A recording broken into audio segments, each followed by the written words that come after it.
la'akdibanna lahu. Maka demi Allah, jika aku mampu untuk berdusta, aku akan berdusta di depan Hiraklin untuk menjatuhkan Muhammad. Namun lihat, bukan sifat Abu Sufyan yang mulia dari Quraisy pendusta. Maka sifat dusta itu sifat yang rendah. Please kalian para tulabul ilm, jauhi sifat ini. Abu Sufyan yang kafir pada saat itu, musyrik, menyembah berhala, menyembah patung yang sangat tidak pantas. Namun sifat dusta jauh dari sifatnya. Kenapa?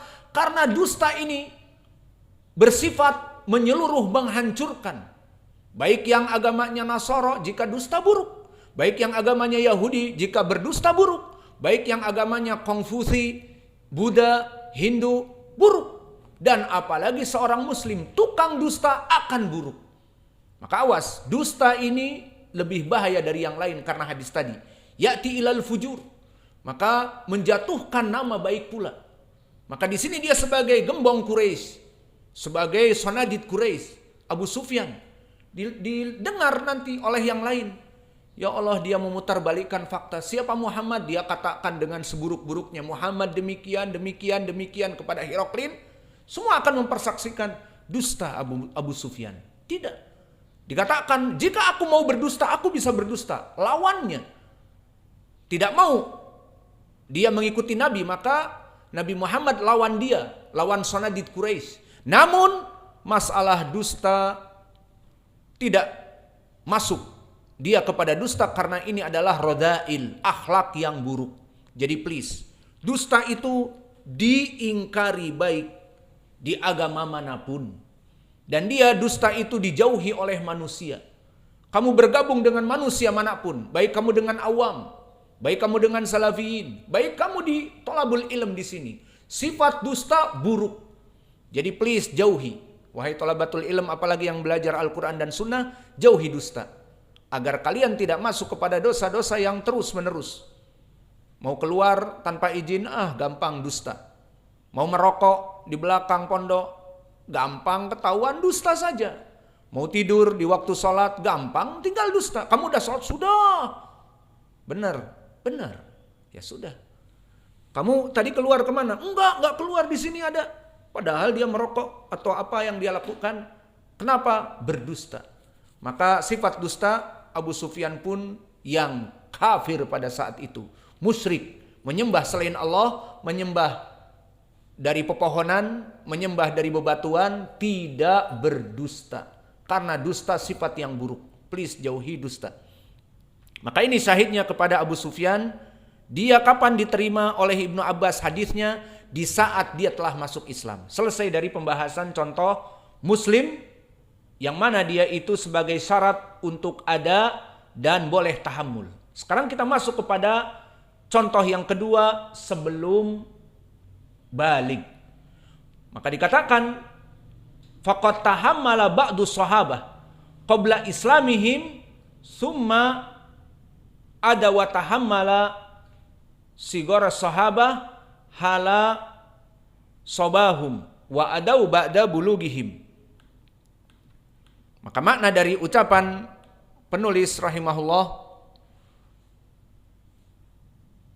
summa atau wa tahammala sigara sahabah hala sobahum wa adau ba'da bulugihim, maka untuk pendalilan bahwa bulug itu tidak syarat untuk mendengar hadis, para sahabat dulu waktu masih kecil, dia menerima dari hadis Nabi. Umurnya masih 7 tahun, 8 tahun, 9 tahun, 10 tahun, bahkan mendekati kepada waktul bulug. Sudah 14 tahun tapi belum keluar mani, mimpi basah, belum juga tumbuh rambut, baru 14, tinggal 1 tahun lagi ke 15 misalnya, maka sudah faham keadaan hukum, keadaan fikih, keadaan ilmu akidah, maka dia menyimpan. Lalu kapan dia diterima? Di saat dia sudah balik baru ditulis hadisnya. Paham? Maksudnya di sini adalah para sahabat dulu, mereka waktu kecil mendengar hadis-hadis Nabi, namun tidak diambil oleh para sahabat yang lainnya kecuali di saat dia telah balik. Maka untuk contoh permasalahan balik ini, Imam Al-Bukhari rahimahullah bahkan telah menyebutkannya di Sahih Al-Bukhari, bab mata yasihu sima'us shaghir di Kitabul Ilm. Bab kapan diterima atau sahih didengar hadis oleh para sahabat yang kecil. Maka yang diinginkan dari ucapan Imam Al-Bukhari, bab mata yasihu sima'us shaghir, disebutkan oleh Al-Kusmahni dari perawi Sahih Al-Bukhari, maknanya as-sabi as-shaghir.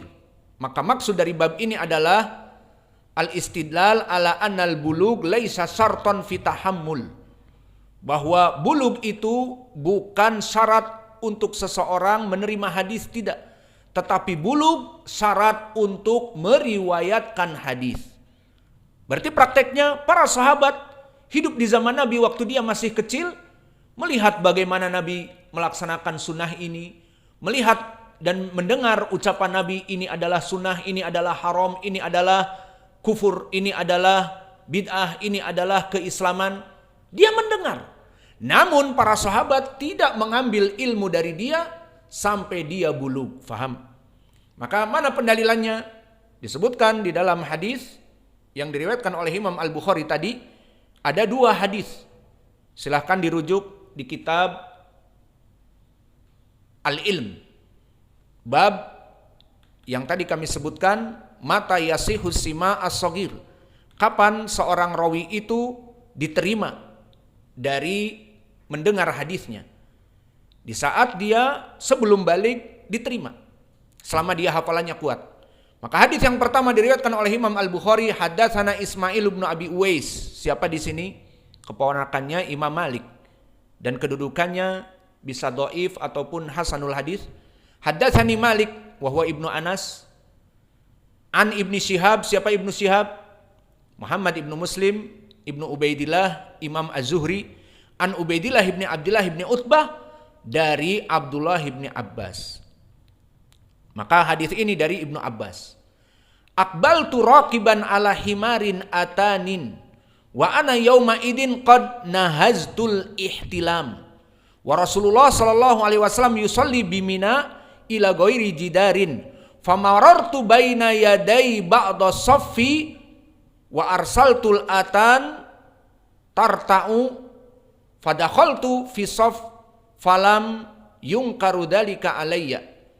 Di sini di dalam hadis ini maknanya diterangkan di beberapa riwayat bahwa Ibnu Abbas meriwayatkan hadis ini dalam keadaan nahaztul ihtilam.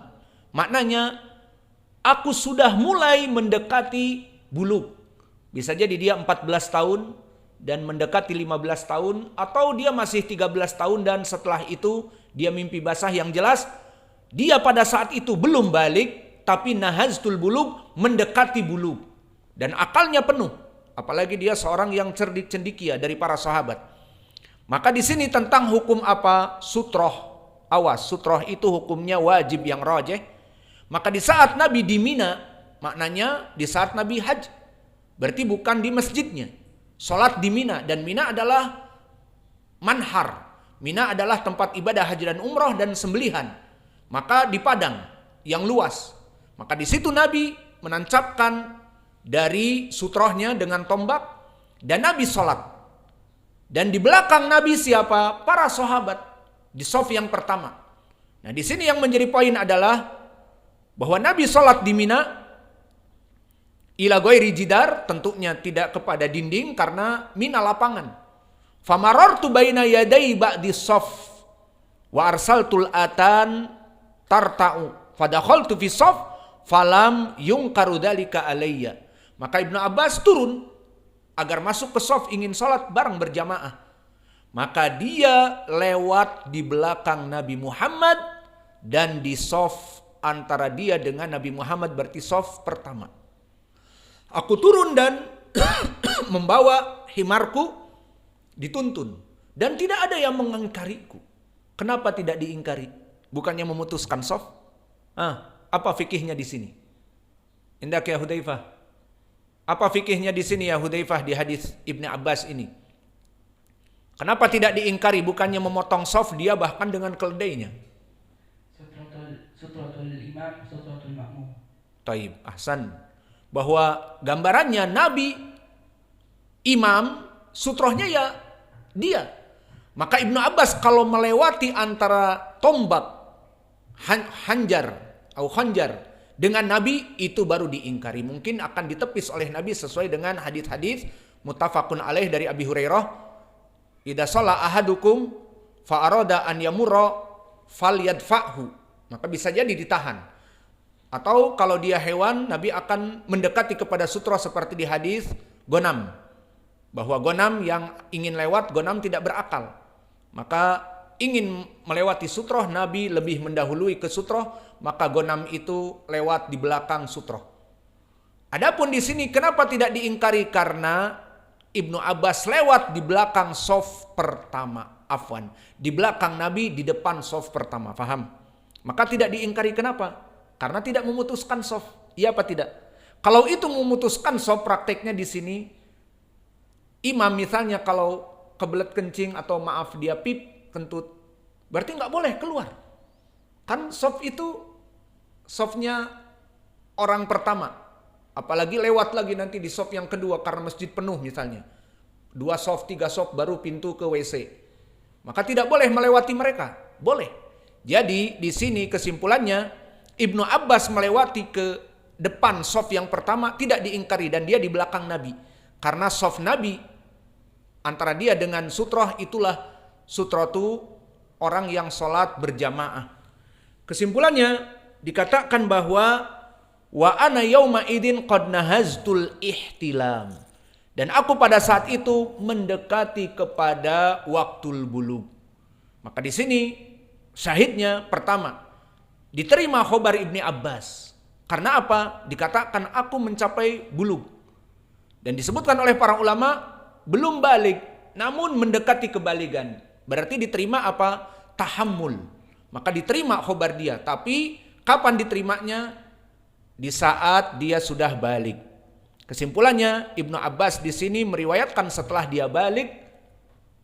Dan di situ pada saat itu dikatakan nahaztul ihtilam, aku belum balik namun mendekati. Sudah mulai suaranya seperti Hudzaifah serak-serak basah dan sudah mulai tinggi badannya. Sudah wet dream belum? Sudah mimpi belum? Nah, itu yang jadi penentu nanti. Berarti seperti ini laqad nahaztul ihtilam, aku mendekati waktu balik. Kesimpulannya Ibnu Abbas di sini menyimpan khobar ini, kemudian dia sampaikan setelah dia balik. Berarti boleh? Iya boleh. Dan begitu pun contoh yang kedua disebutkan oleh Imam Al-Bukhari. Haddatsani Muhammad ibnu Yusuf, haddatsana Abu Mushir, qala haddatsani Muhammad ibnu Harbin, haddatsani Az-Zubaydiyu an Zuhri an Mahmud ibnu Rabi, qala aqaltu minan Nabi sallallahu alaihi wasallam majjaha fi wajhi wa ana ibnu khamsi sinin min dalwin.